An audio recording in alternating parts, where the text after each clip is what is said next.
তাদেরকে পুনর্বাসন দিতে হবে আগে, তাদেরকে পুনর্বাসন দিতে হবে আগে। পুনর্বাসন ইনি ছিলেন, আপনাদের প্রতিনিধিরা ছিলেন, ভাইস চেয়ারম্যান বলেছেন আমরা সার্ভে করে যারা প্রকৃত গরিব আছেন তাদের আগে ব্যবস্থা করব, তাদের পুনর্বাসনের ব্যবস্থা আমরা করব, তারপরে আমরা তাদেরকে উঠতে বলবো। ফলে আমাদের আন্দোলনের দাবি নৈতিকভাবে আজকে জয়যুক্ত হলো। আমরা যে দাবিতে এসেছি, আপনারা যে দাবিতে এসেছেন, পৌরসভার কর্তৃপক্ষ আজকে তাদের উপায় নেই।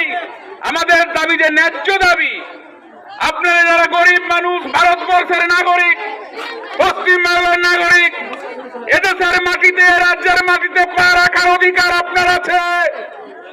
এ রাজ্যের মাটির উপরে ঘুমানোর অধিকার আপনারা